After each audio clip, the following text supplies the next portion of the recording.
It's time for the absolutely, I'm on my way, completely, I'm almost there, random, why are there so many stairs? Podcast. Oh, jeez! With Andrew Rhodes. Hello, everybody, and welcome to the absolutely, completely random podcast for Saturday, August 1st, 2020. I'm Andrew Rhodes. I'm your host right here on the Web Designer 18 YouTube channel, as always.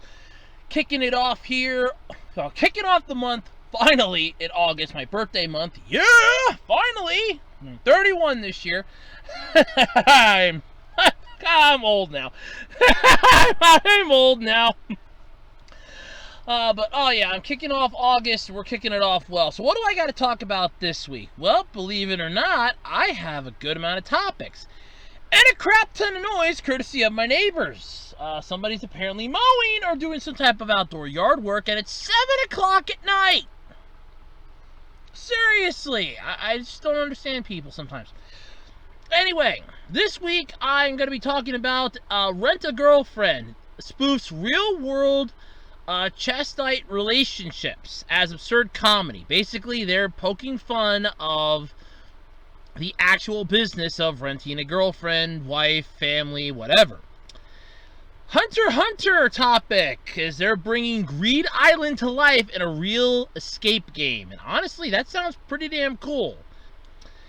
What are manga publishers gonna do when Attack on Titan finally ends, as its ending time is so close to us now?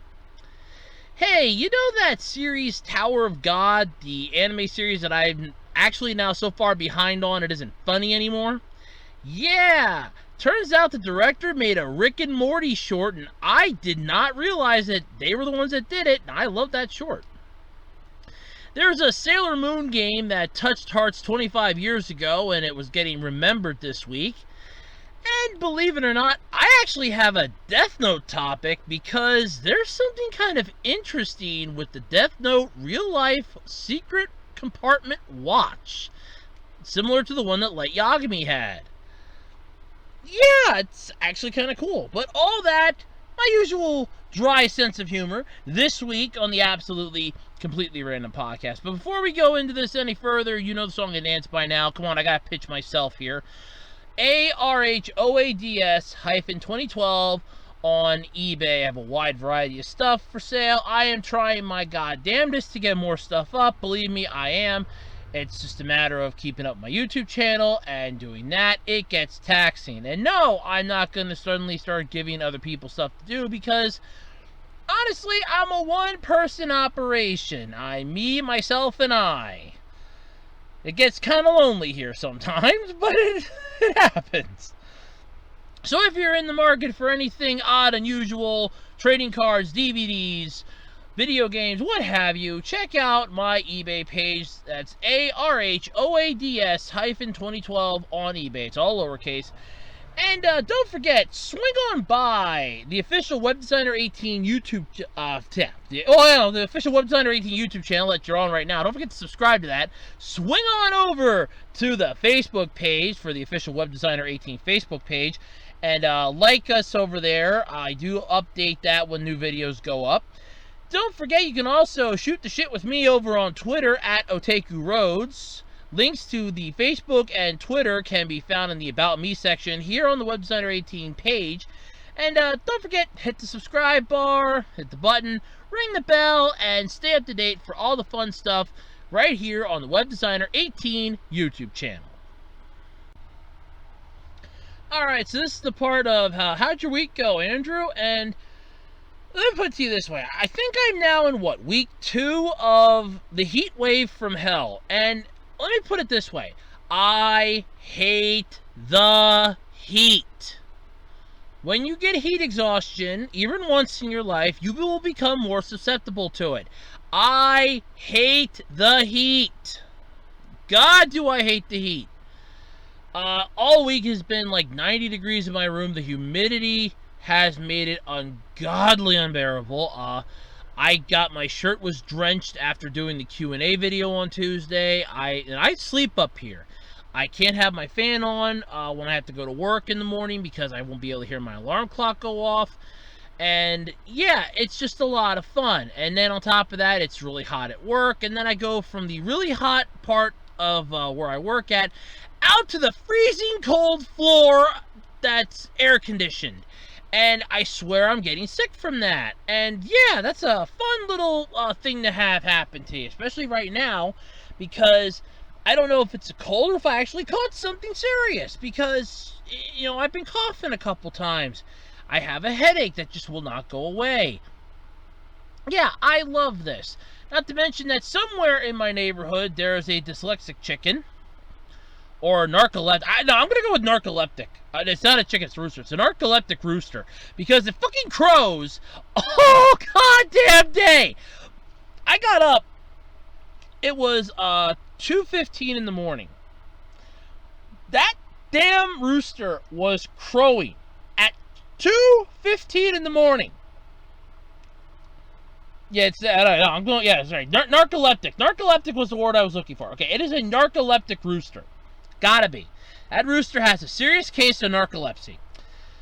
Oh God, does that rooster have problems? And it's pissing me off. I'd like to find it and make rooster nuggets. Oh jeez. But yeah, so that's been going on. The heat's been bothering me. It's just been a wonderful week where I was once again reminded of, hey Andrew, do you know why you exist for certain people? No? Oh, well, the reason why, at least how this week can be summed up, is you're here to lift heavy things and put stuff together. Yeah, that's been my freaking week. Lift heavy things and put stuff together. And this coming week's going to be even more fun. I got a 3-day work week I'm looking forward to here. 3 days in a row that I swear is a punishment, because of issues that are going on at work. I can't get into because I can't discuss what happens at work, but I swear it's a punishment. I'm being told it's not, but I swear it's a punishment. It's too convenient for it to not be a punishment. But yeah, it's just a wonderful freaking day in the neighborhood here. I mean, Mr. Rogers has got to be rolling in his grave here. And all this on top of the fact that it's hot out, I'm miserable, and somehow, some way, I can find every stupid question asked to me in the span of 30 minutes in my actual life. And in real life, I can get like stupid questions asked almost every 30 minutes. And happily, my mom's not asking any. It's other people that are asking the stupid questions. And some of them don't realize it. Some of them do. But some don't realize it. The ones that don't realize it, I'm not mad at. The ones that do know that they're asking a stupid question, yeah, I'm starting to lose my cool. It's becoming one of those weeks. The dumpster fire doesn't even begin to cover it. This is pretty much a nuclear waste zone. I mean, consider this Fallout 76. You know, this is completely uninhabitable territory right now. How my week was. It's just, oh God, it's freaking horrible. And my one solace is, I can watch some YouTube videos. Yeah, when the internet connection doesn't want to play Kiss My Ass and Screw Off, I can watch YouTube. Finished watching Knight Rider this week. Was disappointed in how it ended. Started watching Chips and found out that today the one episode on my one disc won't play. Makes me freaking happy. But you know what? That's fine. I was really a huge fan of that episode anyway, so who cares? I only have 2 seasons worth anyway. Then it's back to what the fuck am I going to put on? I haven't got a damn clue. Of course not. On top of that, just a whole slew of other things that just keep piling on the stuff day in, day out ad infinitum. It's just been one of those weeks that, honestly, I just wish it would get better before it just drives me insane. But it won't. So, yeah, that's how my week went. My week was a shit show. It's not good shit show. It was a shit show. The only good parts of it, not many at all. I had Tuesday. I got to sleep in because of stuff that was going on. I got to sleep in on Tuesday, so that was nice. But otherwise, my week was like the prelude to the horrible movie. I should have just started hearing the Jaws theme, and it would have made a lot more sense. But anyway, let's get into the podcast, shall we? I mean, what? I cannot have bad topics, right? Come on, they gotta be good. Something's gotta be good about this week. Alright, so here we go with people poking fun at something that's poking fun at something else. So Rent a Girlfriend. The new anime series based off the, I think it's based off the shonen manga based on a real Japanese premise. And it's now an anime series. Look, I have no issue with this. I've seen a couple clips of it. I think the plot for it sounds interesting. I just have yet to actually sit down and watch it. God knows I have wanted to, though. I'm not gonna lie. God knows I've wanted to. I just have not had a chance to actually sit down and give it a shot yet. I'm trying to, but I just haven't gotten a chance to. But either way, it's debuted, people are watching it, and people are now thinking that it's basically spoofing the real-world chastity relationships as absurd comedy. Oh, okay. Look, I was actually getting into a bit of a discussion with a commenter on my Q&A video about this. This is honestly a unique premise, and almost every region that I can think of has a form of this. It may not be the exact same thing, but it has a form of this. Now, while not everything from Japan works in other regions due to cultural differences, there are some things that do work, and this is one of them. So, like, because here in the States, I know that you could you could basically hire somebody for a few hours to, like, pal around with you at a mall or a store or an outdoor event. You could hire somebody to hang out with you for, like, a wedding or something. It's like, hey, I don't want to go to this wedding by myself. If anybody asks, you're my girlfriend or you're my boyfriend or whatever it is. And they can basically hang out for, a couple hours. You're just paying them. They, don't need to know anything about them. You don't need to deal with anything. And there is things that do that. So we do have that. It is something that's out there. It's just one of those you really got to search for it type of business. It's not a we're going to post it up on a billboard type of business, because people in this part of the world will consider that prostitution. And I'm sorry to say it, because you instantly put down that, oh, well, I'm hiring somebody, to hang out with me. People's minds will instantly go to prostitution, and that's the thing that scares me. But it's true. In a way, it happens. It's not, but it happens. So, this is actually not like I said, it's not a stranger's style prophecy here. So, the Rent a Girlfriend is a comedy shonen manga based on a real Japanese premise, where girlfriends or even other family members can be rented. This is a type of business recently growing in Japan. I said recently growing. That means it's existed already.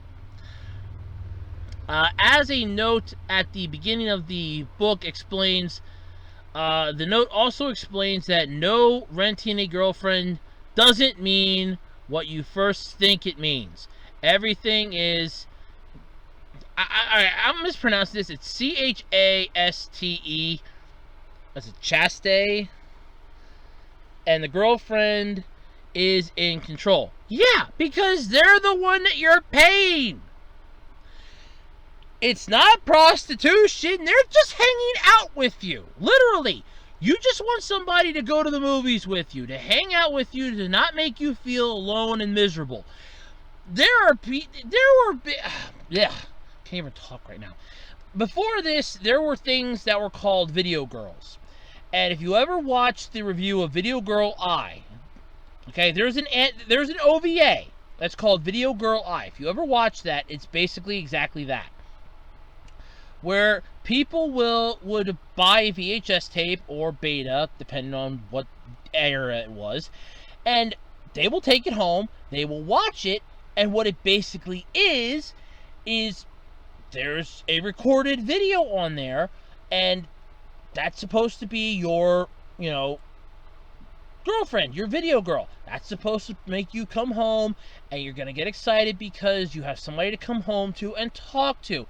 Even though they're not real, they're giving you a sense of self-esteem because you have somebody to come home to.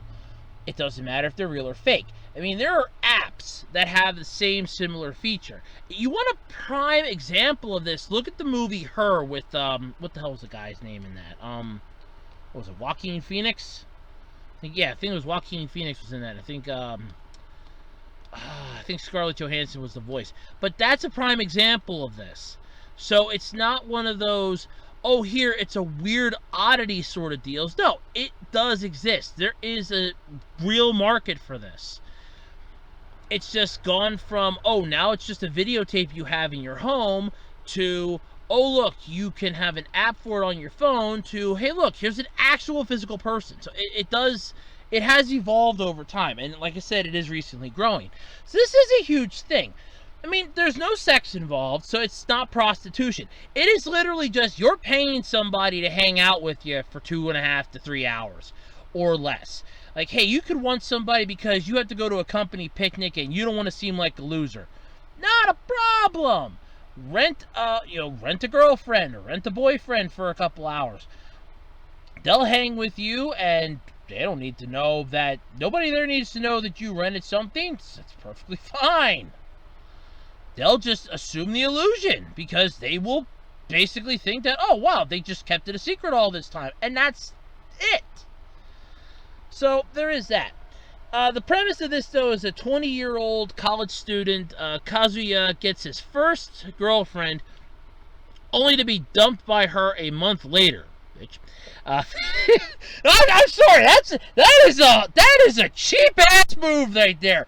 You basically go with the guy for a month, and then you leave his ass. No, oh, hell no. No. There's a word in the English language for you, but I can't say it on here. Otherwise, I'll lose my family-friendly rating. Family-friendly, my ass. Wow. Feeling lonely and pathetic, he finds a way to rent a girlfriend. When he goes to meet her, he feels even worse about what he's doing. Then is pleasantly surprised to find his girlfriend, Chizuru, is quite an amazing young woman. But when he doesn't treat her with as much respect as she deserves, she really rips into him. Basically, the clip I saw, she just rips him a brand new asshole. It's painful. All of this is interrupted when Kazuya learns his grandma's in the hospital and they both go to see her. The grandmother believes Chizuru is Kazuya's real girlfriend, and he doesn't want to disappoint. Things get more messy when Kazuya learns that Chizuru not only goes to his same college, but lives right by him in the same building. Literally next door. The exact apartment next to him from the anime. I don't know if that's different from the manga or not. That's funny as hell. Then Chizuru's grandmother, who knows Kazuya's grandmother, also learns about them and believes they're in a real relationship. So they have to keep up the charade. Kazuya knows that lying isn't the answer, but doesn't know what else to do. Change your name, head to Mexico, start a new life. There's hundreds of ideas you could do there. Serena Girlfriend is rated 16 plus for its fan service and jokes. It's one of those absurd comedies. It's not bad. Like I said, I've seen clips of it so far. I haven't actually watched the whole episode. I like it. I think it's pretty funny. It's just one of those, I haven't seen it completely yet. But the fact that people are getting a little upset that it's spoofing real life business, it's not. It's sort of bringing it to light, because it's one of those things that people would have just thought of as like a niche type of joke, and it's like, no, this isn't a fucking joke. This is real. You do not know how miserable it is to be lonely and feel like you're pathetic and nobody gives a rat's ass about you. You don't know how that feels. You could say, oh yeah, I have an idea. You really don't. I mean, I literally go up to my room every night, and I basically sit in my room alone. I'm in my own world, even around other people. I'm thinking of other things. I'm like off in my own little world. I could literally be in the same room with somebody that I've known for a few years, and I could be 150,000 miles away from them doing my own thing in my mind. And you get lonely and pathetic because you don't think there's anybody out there that'll have the same interest as you. Oh, somebody might share a similar interest, but it stops there. They're not interested in the exact same thing for the exact same reason. It's basically, oh yeah, I think that's pretty cool. Oh, cool. And then you start telling them about it, and then they stop having an interest in it. You don't know how bad it is to be lonely and pathetic. Self-esteem is a massive important thing. What this does, I'm going to say it this way, it does give a decent boost to self-esteem. There's, like I said, there's nothing wrong about this. There's no, hinky shit going on here. I mean, there are people that will rent an entire family. They'll rent a wife. They'll rent a father-in-law. They'll rent a father. They'll rent a mother. It's literally a unique business. I mean, if you want to be a friend, you could actually put up an ad or something and say, hey, I'm willing to be your friend for like $20 an hour, and basically go that route. It's like, look, I'll hang around with you. If people want to give you crap, I'll defend you. $20 an hour. You'll feel horrible in a way, but the kicker is that you're giving somebody a bit of self-esteem. You're basically teaching them to not feel so horrible about themselves, and at the same time, you're getting paid for it. It's basically you're being paid to teach a life lesson, which isn't a bad thing to have. So, yeah, I mean, I have no issue with this series. It's just, I'm getting a kick out of a lot of people complaining about some of the new summer anime. This was one of them that was on a couple shit lists. What was it? Uzumaki-chan Wants to Hang Out was another one, and that one really pisses me off that people were chucking that one on the shit list bandwagon already. And there's a few others that automatically hit the crapo list that I don't think deserve the hate they're getting. I really don't. But still, it is what it is. Stuff happens. It's just one of those, it'll come at the end of the day.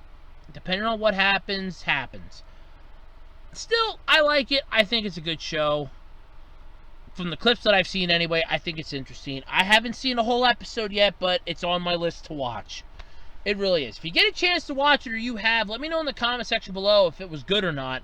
Like I said, I've only seen a couple clips. I haven't actually had a chance to try to find the first episode to watch it, because I know it's up on Crunchyroll, but I don't actually have a Crunchyroll account, so I'd have to wait a week, because I'm not paying Crunchyroll their money. They can kiss off on that. If I want to watch it, I'll watch it with commercials and ads, so I'll watch it for free. So I haven't gotten a chance to actually watch it yet. But if anybody out there has, is it good? Is it worth it? I mean, I've seen the clips. The clips look pretty damn good of it, though. But, yeah, either way, though, it's a business. It does exist in multiple cultures. It's just one of those that it's different for each culture. It's not, though, what you instantly think. And that's what the main issue with this is that what this is bringing to the light is people are instantly thinking prostitution, red light district, and shit like that. And it's nothing like that. That's the main problem, is that people's minds are instantly going to automatically, this is bad because, only to figure out later on that it's not what they're thinking it is, that they're thinking it's bad for being. So it's one of those type of deals, if you understand what I mean by that. Well, I think this has got to be a first for a while, actually have an Attack on Titan topic. So, the manga is soon going to be wrapping up, and it's coming to an end, and, all good things must come to an end. Everything that's good will eventually have to end. It's a thing of life, basically. It's a circle of life, if you think about it, because it's going to have to come to an end at some point. And this has manga publishers scrambling to figure out what the hell they're going to do, apparently. And this is the same thing. I mean, this happens every time a manga that's really popular starts headed towards the finish line. All of a sudden, they're like, oh my god, what are we going to do? Sales are going to plummet. Dear God, it's the end of the world. And you'll see like 60 or 70 articles like this a freaking week when it happens. So, this one's kind of interesting, though. So, like, goodbye to characters, new storylines, you have to say goodbye to all that stuff. But it's only one thing going on here. With the end of such a high-grossing series, manga publishers are trying to find the next big hit to replace it. So, if you've ever, like I said, I learned so much about the manga industry from Bakuman. So if you've ever read Bakuman or watched the anime, highly recommend, by the way, both the manga and the anime. I'll be doing I think I did a review. No, I'm doing a review for season 2. So I didn't do the GBU review of it yet. But I learned a lot about that. I learned a lot about the manga industry from that. So Attack on Titan creator Hajime Ishiyama himself, basically, they're talking to multiple people, apparently, in an article from Bloomberg. If he comes out with something new, many of his previous fans would probably flock to it. Yeah, it's sort of like if Akira Toriyama, when Dragon Ball or one of his manga ended, would have instantly came out with, oh, here, let me come out with something else.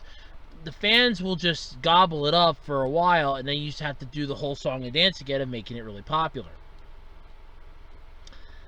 And, it's just interesting. But as quoted here, I've actually floated about 5 different kinds of new serialized manga, but so far they've come to nothing, according to the mangaka. I think I'd like to try doing a more realistic manga, but I haven't yet been able to produce a manuscript that's up to my own standards, which is another thing that a lot of manga artists have, is they'll have their own sets of standards. But if they want something to be serialized, they'll have their own sets of standards, and the editorial department will have their own set. So it's like, look, if the editorial department doesn't think it's good, they'll tell you what could be changed or altered about it. And then the manga artist goes back, reworks it a bit, brings it back for them to look it over again, and they go, okay, well, we'll give this one a shot and try that. Like I said, I learned a lot from Bakuman. I learned a hell of a lot from that book.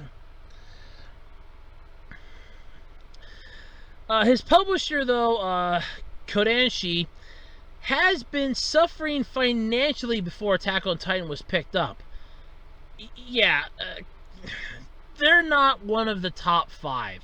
I really hate to say this. When you have Viz that's basically kicking your ass 5 ways from Sunday, yeah, you really have some issues. I'm sorry to say. An editor there thought Ishiyama could make his art skills better, but felt there was mainstream appeal to his manga. He decided to take the young mangakai on. The success of the anime, which was played in America on Adult Swim, further helped the original manga sell, which in turn helped other manga sell in America.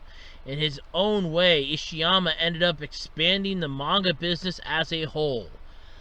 I'd like to make a rebuttal here, if I may.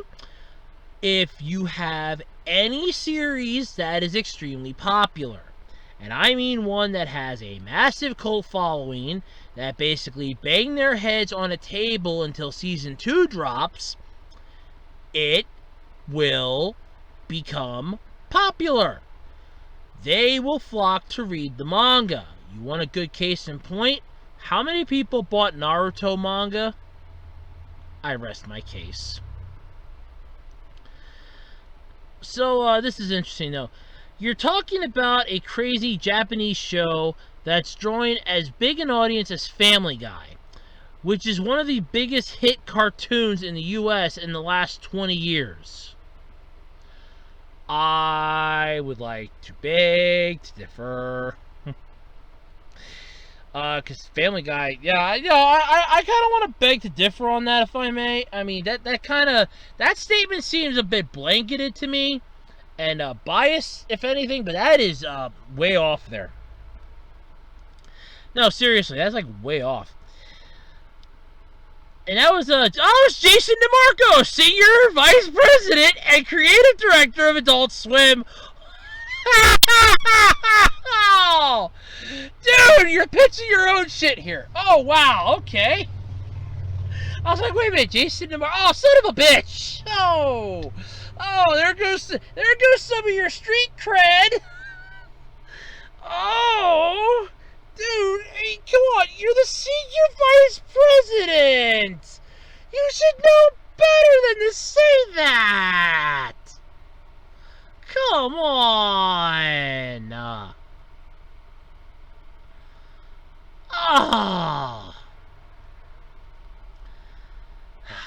That's about as mainstream as anime can get in the US. I don't want to say no, but at the same time, I can't argue with that one because Toonami is really the only game in town when it comes to television having anime series. Now, if you're going streaming services that play in the US, that changes the course here a little bit. Television, as I've said so many fucking times, is dead. It is dead, buried, and gone. Give us the streaming service of Toonami. You know, I'm dead serious. I want a Toonami app, okay? I want a Toonami channel on the Roku player. It's all Toonami all the time. 24/7 Toonami shows. Put ads in it to make it free to watch. You could seriously make a crap ton of money here. You are literally watching money piss right down the toilet in front of your face. It is scary. Then again, Adult Swim is basically a stoner programming hub, minus Rick and Morty, but still, I digress. He thought deeply about what readers wanted from him, because failing to deliver would mean returning to work a day job until his next series came along. Ishiyama's editor, Shintaro Kawakubo, noted about the mangakai's business sense. Because of that mindset, he became an author who is capable of thinking like a manga editor or an anime producer. Or it was a unique idea that was never tried before and managed to become a massive cultural hit because of something that I'd like to call the dumb luck factor. Look, I've seen Attack on Titan. I will agree the first season was good. It's a little too gory for me. There's blood all the time, and literally the first episode you kill off Aaron's mom. I mean, seriously. That kid has so many mental problems and so many scars, and he'll have PTSD to the day he dies from the shit that has gone on. And the fact that you needed to end the first season and people were like, that's it, there's got to be more. Yeah, there's got to be more, because like 60 different fucking questions were left unanswered. What's in the damn basement? Well, what about the Titans? Is there anything outside the wall? Are they ever going to get back to Walmaria? Are they ever going to reclaim that which the Titans took from them? All these questions and more would eventually get answered in season frickin' 2. And I stopped watching in season 2. I did check it out a couple times. I did check out like a couple episodes of it, but I just stopped because, honestly, to me, it felt more like it was trying to jump the shark from what made it good, in my opinion. But then again, I'm not the general audience it was gearing itself towards, so there is that. But yeah, so Kawakubo also gave words of advice on finding the next big manga. If you make a manga that's not worth reading, no one will want to make it into an anime series, he remarked. And if you're focused from the start about what might make a good anime, or what the next trend might be, you'll never make anything worthwhile. Basically, that's the whole point of Bakuman. The whole time, at least for the first arc of it, Moritaka and Takagi were basically hell-bent that they were going to get an anime series, and they failed miserably at it. They wanted to get one by the time I think they turned 18s when they wanted to have it, and it didn't work. When they graduated high school, it didn't happen because Moritaka ended up getting sick, their manga ended up getting put on hiatus, and then it basically resulted in their manga being canceled because the viewers, or the readers, stopped giving a rat's ass. So, all the viewers of the magazine, in a way, stopped caring. So, yeah, and then they got a massive hit with Reverse Eye, and yeah, it worked out really well for them. That got an anime series. And then when they ended it, because they wanted to end it on their terms, because there's only so much they could do, then all of a sudden people were like, well, what the hell's going on? No, they can't just up and end this, but they ended it with such a unique climax. And at the same time, they were still doing another series, Perfect Crime Party, but their entire mindset was, at least at first, they wanted to do a series that would get an anime because of Moritaka and I'm thinking of her name, Azuki's Dream. And the whole point of Miho, I was trying to think of what her first name was. So because of Moritaka and Miho's dream because of Masahiro and Miho's dream of wanting to get married so that she could be because she wanted to play the heroine in their anime, they were hell-bent that they wanted to get an anime, and it just failed miserably because they weren't able to do it. So yeah, I agree with that mindset. If don't make something that people want to read, nobody's gonna fucking read it. That stands for anything. If you make a video that nobody's gonna want to watch, that isn't worth watching, nobody's gonna watch it. I mean, I'm a prime example of that. I mean, most of my videos get like maybe a couple, like maybe 30 views or something. I still geeking out at the most popular videos that I have. That's why I still have that up on my channel.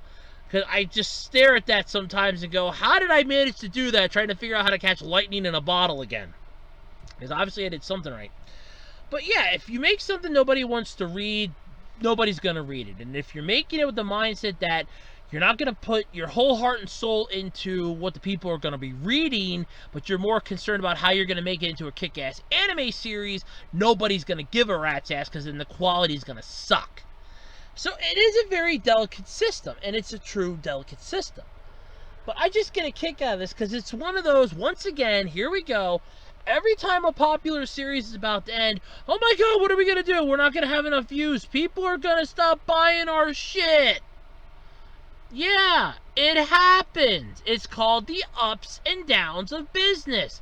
You're always going to have peaks and valleys. At one point, you're going to be really high up on top. You're going to have money out your ass. You're not going to know what to do with. Then you're liable to basically be fighting a rat in the trash can outside of a Denny's for a cheeseburger. And then just like that, you're back up on top again, eating filet mignon and, Napoleon pizza. And then just like that, once again, back down to dumpster diving with rats for cheeseburgers. That's honestly the nature of the beast. Sometimes if you manage to get up top, you're able to figure out a way to keep yourself there, or at least have a softer glide down to like the middle area and not have a death-defying drop right down to rock bottom, but not always. It does happen. Still, though, what do you expect? I mean, when Attack on Titan ends, yeah, I feel sorry for the publisher because them in particular, they're liable to really they're liable to take a massive hit. But at the same time, it got your name out there. If you manage to get some decent titles under your belt and you're able to find some people that can do the decent titles, you might actually have a chance at keeping yourselves not going into the red zone, and you should be good. It's just a possibility, so to speak. But, there is that. I love it when I get a Hunter x Hunter topic. I love Hunter x Hunter stuff. I still have my Hunter licenses that I got on eBay. I'm actually looking to get a couple other Hunter x Hunter things that I've been searching for on eBay. A couple things that are actually on Anime Kingdom's eBay store, or their eBay section that they convolute with. Basically, their eBay page. Yeah, basically. But yeah, I've been looking around to get some of that stuff. I might even just soon make my own, just for the sake of, hey, look, I made my own version of it just to be cool and do a little DIY stuff. Because I got like a lot of material I could work with for DIY stuff. Like a hell of a lot. But still, I digress. Hunter x Hunter. One of my favorite arcs is Greed Island. I actually liked it in the original OVA from 1999, And I especially liked the redone version for the 2011 version of Hunter x Hunter. So both of which are good. I love Greed Island. In fact, to me, Greed Island was actually where I came back into Hunter x Hunter with the 2011 series. I actually came back in right about Greed Island. I know, like, the first episode was basically nearing the end of the freaking Spider's arc, the Phantom Troop. That's what it was, the Phantom Troop arc. And I wasn't exactly thrilled with the Phantom Troop. I'm still not, but I love Greed Island. Greed Island, I thought, was one of the best things to come out of Hunter x Hunter. It's a unique premise, and I liked it. Then again, I'm a fan of Hunter x Hunter, and I'm one of those people that I can safely say I'm a fan, even though when I originally watched it, the very first episode of it that I ever saw, I thought, oh great, it's just some whiny anime about a kid looking for his friend, and he's like one step behind. I had no idea how good it was until I went back for a second shot of it, and I freaking fell in love. It was one of those sweet, loving moments that, you know, you just looked this anime in the eye and you just knew you were meant to be together for the rest of your lives. That's how good this anime is. So yeah, I love Hunter x Hunter. I'm a huge fan. But this is interesting. So the Greed Island, they're bringing it to life in a real-life escape game. So it's actually pretty cool. So if you've ever read or watched the Hunter x Hunter series, you know all about the Greed Island arc. Like I said, one of my favorites. The high-stakes card game adventure that got thrown into the mix of, oh look, here, you need Nen to play, and at the same time you need to collect all these cards. In fact, they do have a set of the cards out that you can get, but if you don't have the $200 to piss away on it, there is actually a cheaper-ish version you can do. There's a YouTuber that actually showed you how to make your own version of the Greed Island cards, and they're actually really good to make, and somewhat easy. But yeah, it's really cool. So of course, like I said, Greed Island, one of my favorite arcs. All hands down, it's my favorite arc of all time in the Hunter x Hunter universe. So there is that. But soon fans in Japan are going to be able to experience it for themselves, thanks to a new escape game based in the, I'm going to mispronounce this, I know it, the Harakata Park amusement park in Osaka. I actually think I got that right. I probably will not be able to do that again, though. Probably not. Titled Escape from Greed Island. Escape from the Greed Island amusement park. The attraction will be open from September 19th to November 29th, provided nothing happens in between. This follows a change of the original plans to hold the escape game at Tokyo Dome City attractions this month, which were affected sadly by COVID-19. It's like a lot of stuff were, but it's nice to see that they are basically giving it another shot here. The Greed Island escape game will feature an original story that takes place within the arc of the manga and its anime adaptation. Participants will have to challenge Greed Island's Fest as hunters. Okay, so you gotta challenge Greed Island as hunters. So that's gonna be cool. Solving mysteries and guests at a special booth throughout the amusement park. Advance tickets go on sale on August 8th, and you can see a brief commercial for it in the article. It's a YouTube video. It's actually pretty cool. I did watch it this morning. So, yeah, I'm loving this idea. Like I said, this basically brings back something that I said in my one discussion video, that Hunter x Hunter has a lot of cool stuff that we could benefit from here in the real world, and this Greed Island is one of them. Now, granted, we can't magically warp people via a game console to a secluded island somewhere and who the fuck knows where, and have them fight to what's probably going to be their death, because so many people will have a fit about that. But no, we could just have like a fun little game where they have to try to escape solve riddles and challenge puzzles and try to beat other players to get out. It's an interesting concept. So it's basically taking, I want to say, the tower portion from the Hunter exam and mixing it with Greed Island in a way. So yeah, I'm fine with that. I'm more than fine with that. Hey, damn, it sounds pretty cool. I'm not gonna lie.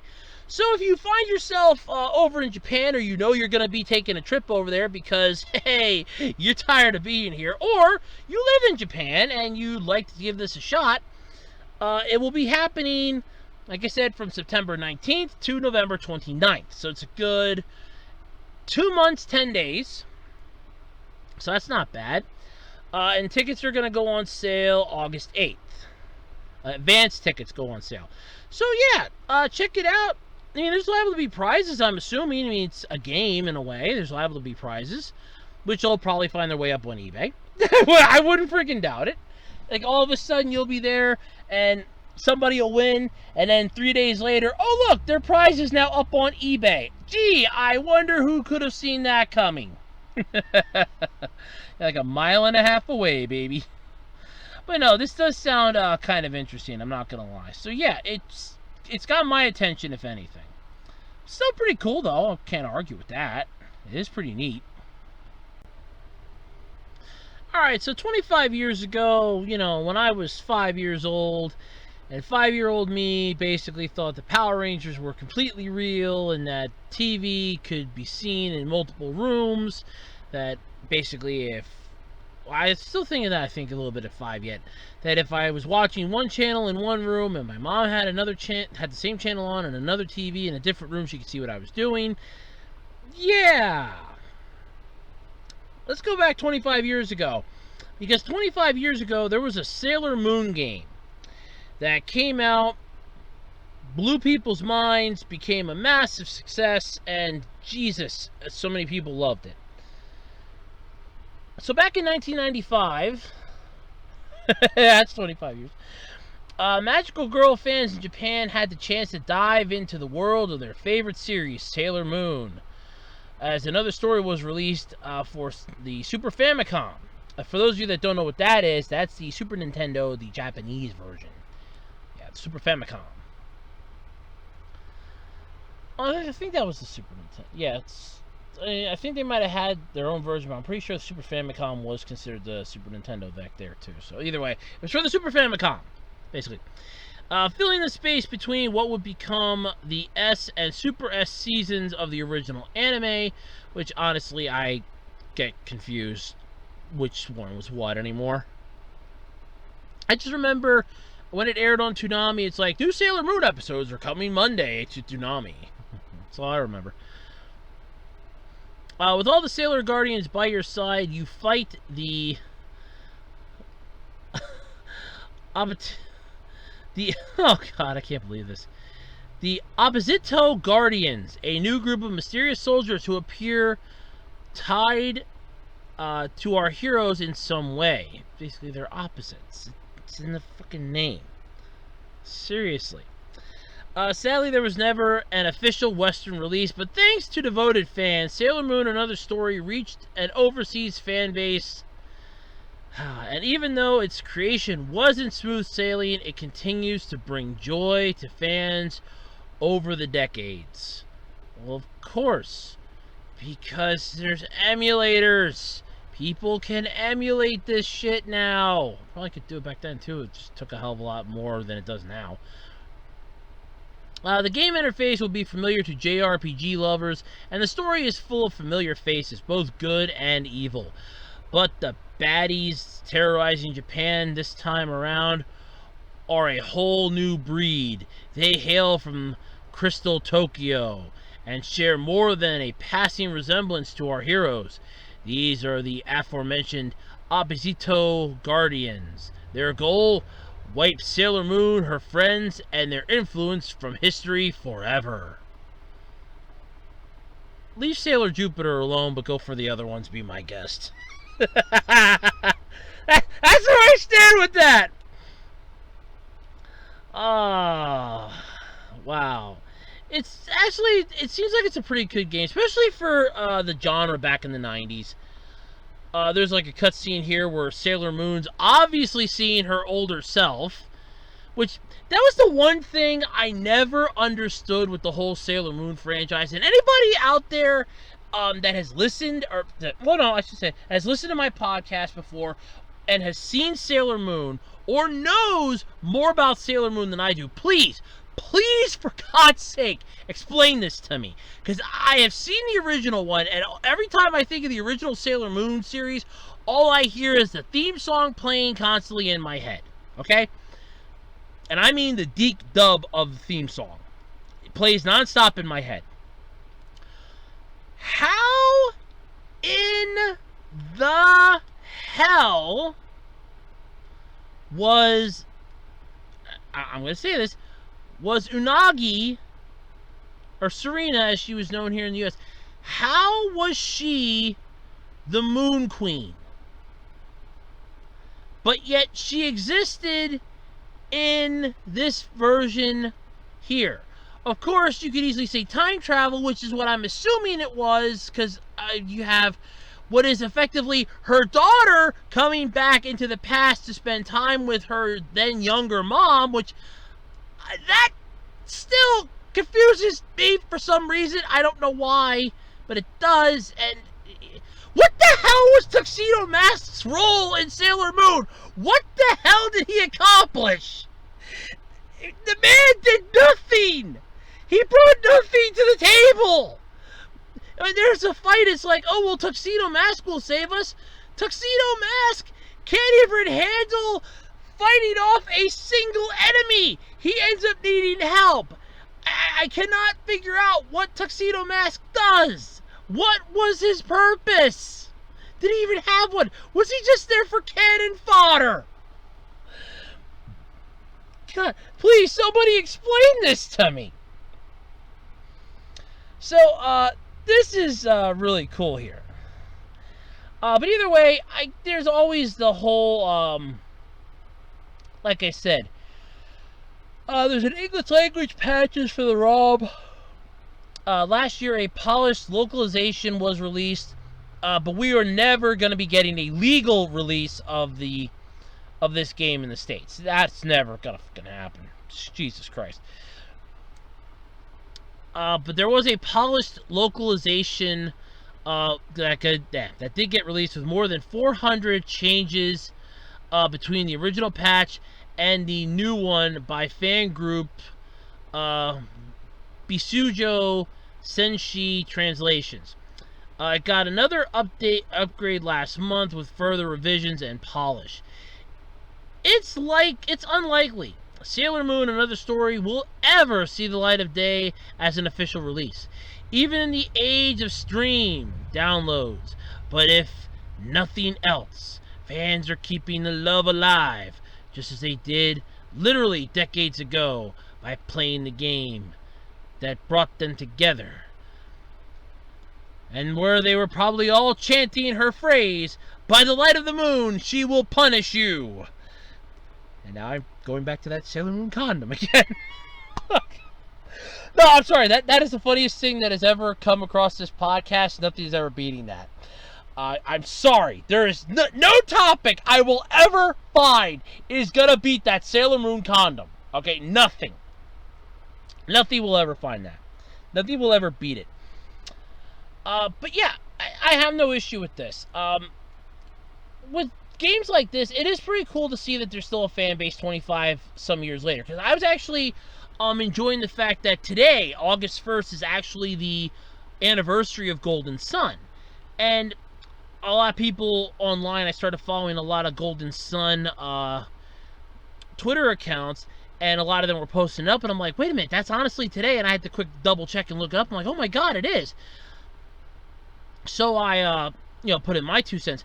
But it's nice to see that there's still a fan base for these games 25, 30 years down the road. I mean, Golden Sun's 19 now. This Sailor Moon Another Story game is 25 plus. Oh yeah, no, at least 25 years old, so you have that.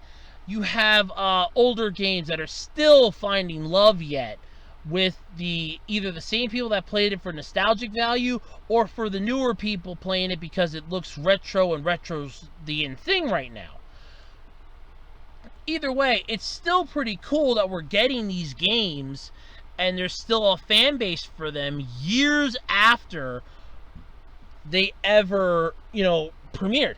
And as much as I didn't want to say anything because I saw the clip of it earlier this week, and I know Pat Contry and Ian Ferguson talked about it on their show, but you had the whole Joe Rogan thing where he said that video games are a waste of time.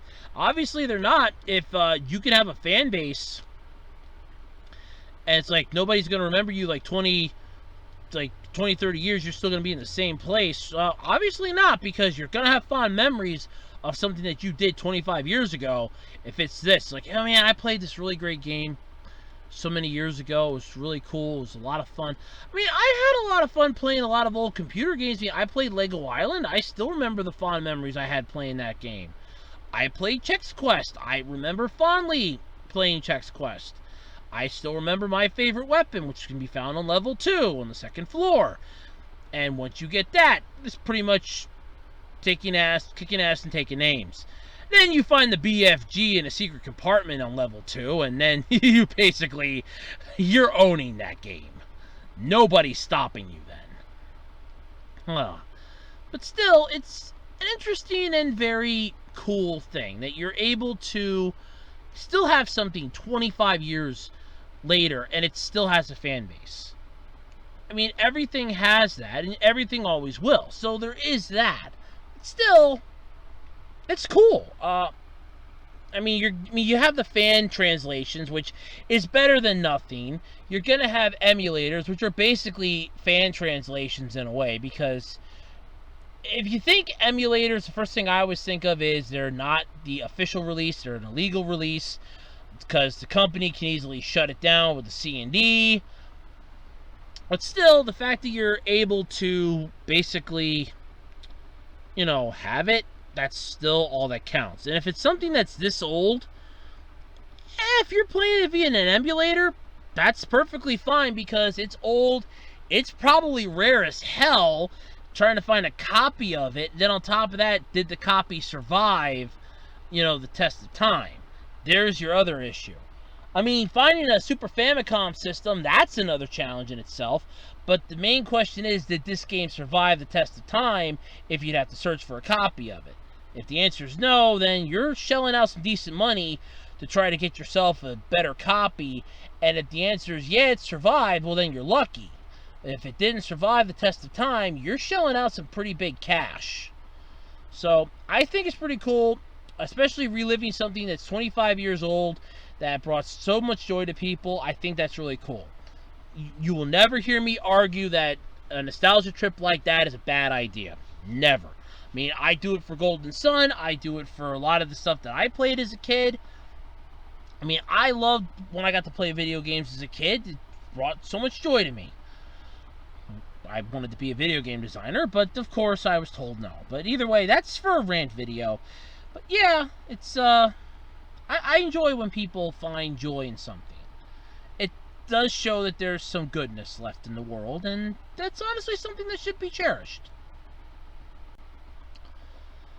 Rick and Morty. Honestly, this is the one thing that Adult Swim has actually managed to have that's decent, and that they haven't managed to fuck up yet. Give them time, though. They'll find a way to do it. I know they will. Give them time. I mean, you give the wind enough time, it'll whittle down a mountain. You give Adult Swim enough time, they'll manage to screw the pooch on something. But, believe it or not, the Tower of God anime director made a Rick and Morty short. And I actually watched this. I thought this was pretty cool when I was watching it the other day. I thought this was kind of cool. And you can actually pull up the entire short in the article, by the way. So that's really cool. So what happens when you have Takashi Sano, director of the Tower of God anime adaptation, helm a Rick and Morty short?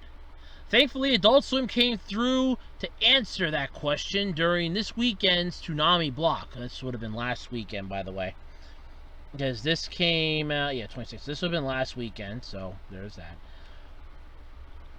So, Rick and Morty versus the Genocider is a special short animated at Tower of God Studio Telecom animation film with Takashi Sano directing and handling key animation and storyboards. Tower of God's Takashi Chiba handled animation inspection, and you can watch it below with the Japanese dub cast. Yeah, with the Japanese dub cast including Yuhei Tadano as Rick and Kisuke Chiba as Morty, providing the voices. And it's actually quite good. There was that other animated Rick and Morty short, the one with the samurai, I think that was done by Studio Dean. But yeah, this is pretty cool. So I kind of like this. Really happy we finally got to drop our Rick and Morty short, written and directed by Tower of God director Takashi Sano. Turns out he's a huge Rick and Morty fan. The man has taste. Here's this short, Rick and Morty versus Genocider, and it actually has it. Now is a tweet from Spiral Curse DeMarco, as if we don't know who the hell that is. And I'm kind of, yeah, I have to figure out why everybody's, like a lot of people are making this one character thing that I've been seeing pop up in a lot of articles and that as their like default avatar. Something's, I don't know what the hell the deal is with that, but I gotta check into that. Something's a little weird there. But yeah, so this is actually pretty cool. I mean, and the clip was pretty decent, I'm not gonna lie. I don't remember how long it was exactly, and I don't want to pull it up because it'll start audio because I don't have anything muted. It doesn't say. But it wasn't bad, though. I'm not going to lie. And, I mean, the animation of it, the art style, they flow beautifully together. And that's been my one thing. People keep bitching at me because, oh, well, you're getting it incorrectly. It's art style, not animation, when you want to, you know, complain about how something looks. No! For me, it's both. Because if it looks like crap and you're making crap move, it's just moving crap. If it looks like crap, but it's not moving, then it's stationary crap. So it's like the art. If the art style is bad, and then you're animating that bad art style, yeah. But no, this is actually quite good. This is extremely good. I'm really impressed by this. And furthermore to it, I mean, the story is kind of cool.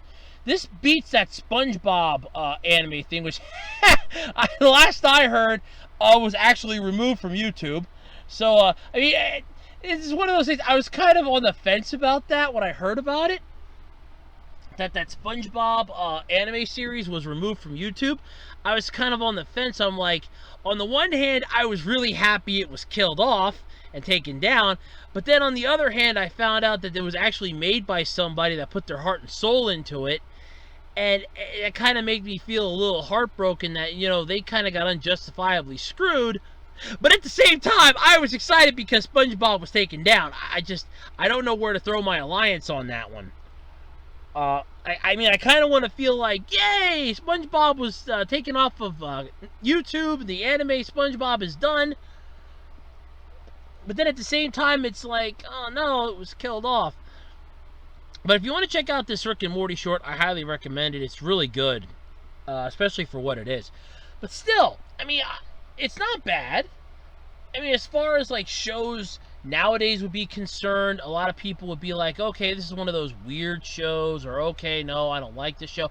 This is actually a pretty good show. I won't deny I like it. It's impressive. So, yeah, I mean, they're actually coming out with, what's it now? Season 5 of Rick and Morty's been greenlit. So that's not a bad thing. We're getting a season 5, so it's at least made 5 seasons. I know season 4 was only like 10 episodes. Yeah, sorry about that. I had to blow my nose. It was like at least 10 episodes, so we're nowhere near the 100 episode syndication mark yet. But when we do get there, it'll be worth it. But it's a question of if we can even get there, because Cartoon Network, Cartoon Network still fits the fucking bills for them. I swear to God. Adult Swim did cut the season down a bit, so I don't know if they're planning to finally try screwing the pooch with Rick and Morty or what, but you know what? I mean, Cartoon Network and Adult Swim are still screwing each other over yet. because Cartoon Network's the big cheese in charge, Adult Swim's the subsidiary, but Cartoon Network cuts the fucking checks. You know, I'm sorry, but you know, Cartoon Network still cuts the checks. Adult Swim isn't its own network; it's a programming block. So, okay, it has its own people in charge of it, but it still has to answer to Cartoon Network, and they still cut the checks. So, if something sucks, they're going to try their damnedest to kill it off because it's not making us any money anymore. Profit, profit, profit, blah, blah, blah, blah, blah, greed, greed, greed. And, I mean, look at Toonami. It got cut back to, what's it now, 3 hours again? I'm starting to feel really sad for Toonami again, since it keeps getting its legs chopped out from underneath it. But still, this short was pretty cool. I do like it. I thought it was really unique. Really well done. Kudos. Kudos. Kudos. Goddamn, it's beautiful. It really is. Alright, so this should definitely go under the heading of weird shit that people are going to spend a shit ton of money on. Definitely. And Death Note. Oh boy. Anybody remember the part in Death Note when Light Yagami had that watch that when he pulled on the one part like 3 times within a span of 20 seconds, it popped open a secret compartment that held a piece of the Death Note in that he could use in emergencies? No? Oh. Well, does anybody remember Death Note? Ah, okay, good. So, Death Note fans out there, you're gonna love this. Oh yeah, I love this. Literally asking people if you remember the watch that Light Yagami wore. Well, now that watch can be yours thanks to the folks over at Super Groupies. Oh god. That sounds like a wrong name for a company if I've ever fucking heard one. Sure, we'll go with that. We'll go with that. Oh god, we'll go with that. So the apparel maker behind a lot of licensed anime merch that have been featured over the years, they dug Super Groupies stuff before, or because it's always quite subtle to wear their stuff, and fellow fans will give you a nod, while normals will remain unaware of what you're doing. Why are they complimenting each other over there? How the hell should I know? Well, maybe we should figure it out. It might be something important. I think they're just getting it on with each other. Oh, okay, yeah, I don't need to know what the hell they're doing then over there. Yeah, I don't need to know either. Now, you gonna move that pawn, or am I? I'm sorry, I'm acting like an idiot. I'm tired.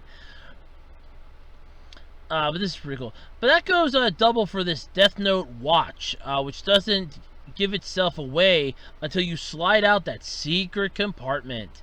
Aside from the watch, Super Groupies has also created secret compartments having gear in the form of bags and wallets.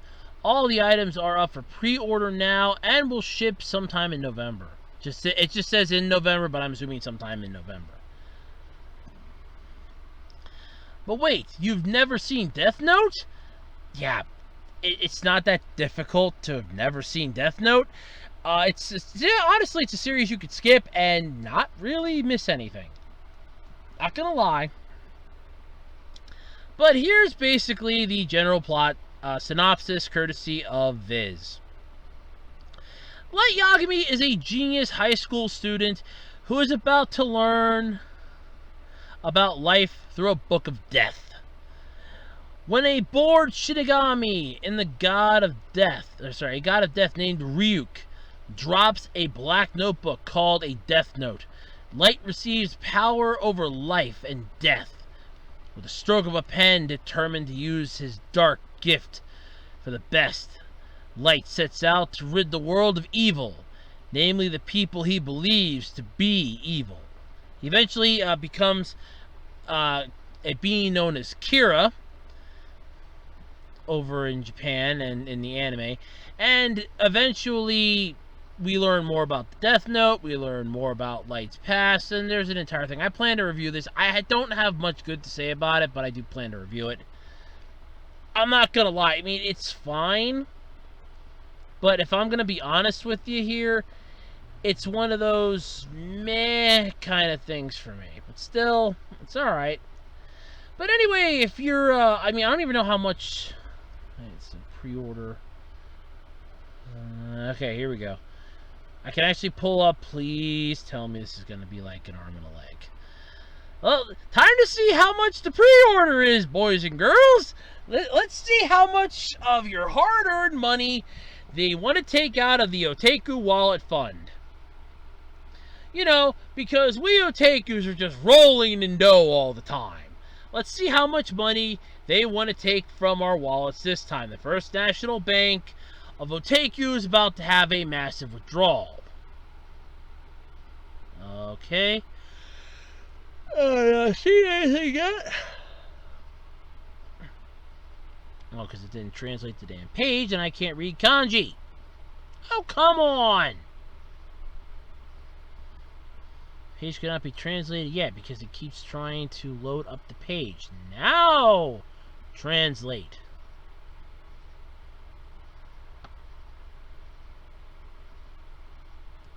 Piece of junk. Stupid translator doesn't work half the time. Damn Google. Damn you, Google! Oh, there's got to be like a price on here somewhere. I know their numbers are visible. I mean, the watch looks pretty badass, I'm not going to lie, but I prefer digital watches, thank you. Versus analog, which is what it is. The wallet, though, looks kind of interesting. The bag, not so much. How much? How much? How much?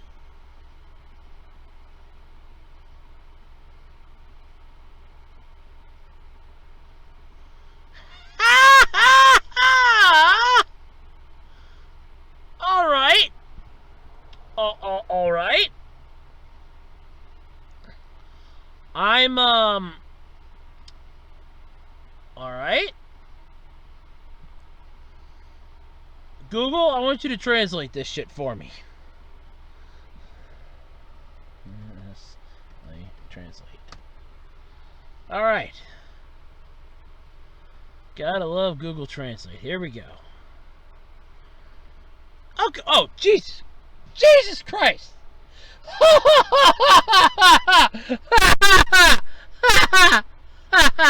Okay. All right. Now I need a converter. Okay, so yen to USD converter. Yeah, thank you. Right up there at the top. First choice. All right, here we go. Now, the watch, according to the page after I translated it, the watch is going for 29,800 yen. So, it's 9,800 and $281.38 American. Whoa, baby! 13,800 for the what's the bag? The bag is going for 13,800. Oh god, this is gonna be bad. Okay, so 13,800. $130.31 for the bag, and 9,800 for the wallet. 92.54.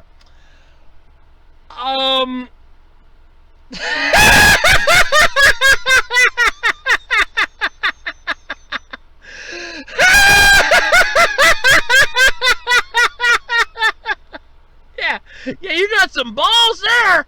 Whoa! Holy hell! Jesus. I mean, it's all right. So those are the sales price. The watch is 29,800 yen, 200 something dollars American. The bag is 13,800 yen, a little over 100 something American, and the wallet is going for almost $100 American. A wallet. I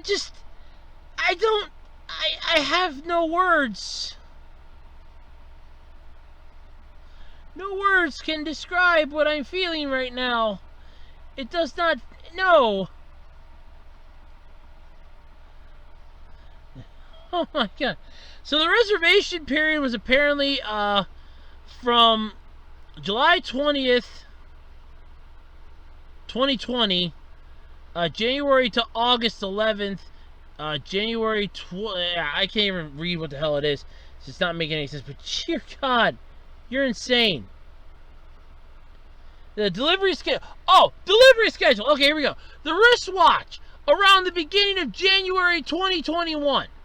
The bags and the wallets around mid-November. So the wristwatch, that's going to cost you over $200.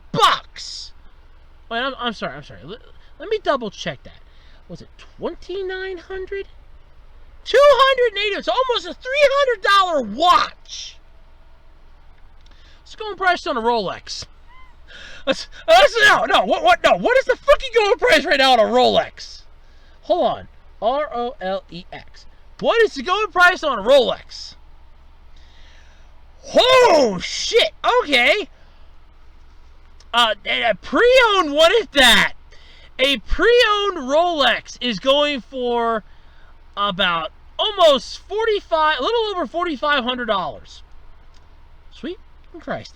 All right, let me pull up $300 watches. I'm just curious if I can. I'm just curious if there is a better $300 watch. Oh, here we go, a $300 Rolex. There actually exists one. Yeah, apparently you can buy one for about $300. Okay, I'm assuming it's not hot or anything, but $300 watches. Okay, and yeah, okay, there's a Nixon one, a Casablanca, and they're a little over $300. Oh, here's one that's literally $299. It's a wood watch. Yeah, and I'm literally just going off of the first few things here on the Google search results. 10 great watches under $300 in 2020 according to YouTube. You have the Citizens ProMaster, which can be anywhere from $150 to $230. The Boudar Venture is $300. Casio G-Shocks is anywhere from $50 to $300. The Seiko Turtle, $250 to $300. Hamilton Khaki King, $265. Seiko SKX is $220 to $300. Helm watches for $275 to $300. And Orient Kamasu Mako 3, $220 to $250. And do any of them have the secret compartment? Does that secret compartment make that thing worth an almost $300 watch? Hell no. You could probably find it. Let me search it. Google one more time. Let's roll the Google dice one more time. Light Yagami.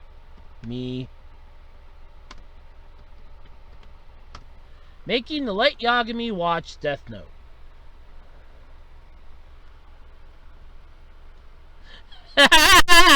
Oh yeah, no. Either it's from a clip from the show, but I'm pretty sure somebody has a way to make one. So yeah, okay. Screw you. Oh no, somebody's definitely got a better way to make one. Yeah, so definitely screw you. Hell no. Jesus Christ. 29,800 yen, $281 for a fucking watch. And you're not even going to be delivering those. Scheduled delivery is the beginning of January of next year. While the bags and the wallets can easily come out in November. Because the bags and the wallets, you're going to want to show that off. It's like, you see this? This is a bag. It's got Death Note insignia, hidden compartments inside of this thing. It's beautiful. I got a wallet that does the same thing. Did you get the watch? Pre-ordered it. It's going to be coming in January. Yeah! No! I mean, I'm sorry to say this, but this is the first time I've ever really been disappointed by a potential release of something anime-related, but $300 for a watch, just because it can pop open and have a secret compartment in it. Oh yeah, it's got like 4 faces to the watch, because you have 3 little tinier faces, one that I'm assuming is seconds, one that I'm assuming is date, and one that I'm assuming is year. So that makes perfect fucking sense. And then the big one that's constantly surrounding all of them, that's time. Okay. But I could literally make my own, go spend $25, make my own, and come out so far ahead it isn't funny. What to do, what to do, what to do. Seriously. That is the most asinine excuse, an asinine way to piss money down the drain I have ever seen in my life.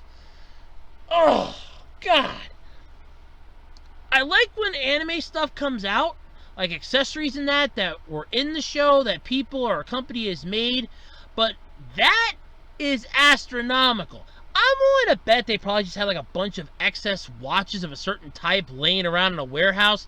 They bought them real cheap, spent maybe $1,000 to have a small compartment thrown on them, or they might have already had a compartment in it to begin with, and then just immediately figured, hey, we're gonna shove this out into the world, call it the Light Yagami watch, and make a fortune from the Death Note Otaku.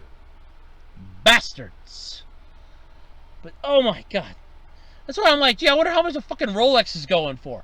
Oh yeah, well, Rolex is still the king of watches. You can get a used one for like $300 on eBay. Yeah, okay, that works. Yeah, just let me go spend $300 and go buy a Rolex on eBay. I don't feel like buying this $300 Death Note watch. If I'm gonna buy high quality, I'm gonna go buy a Rolex.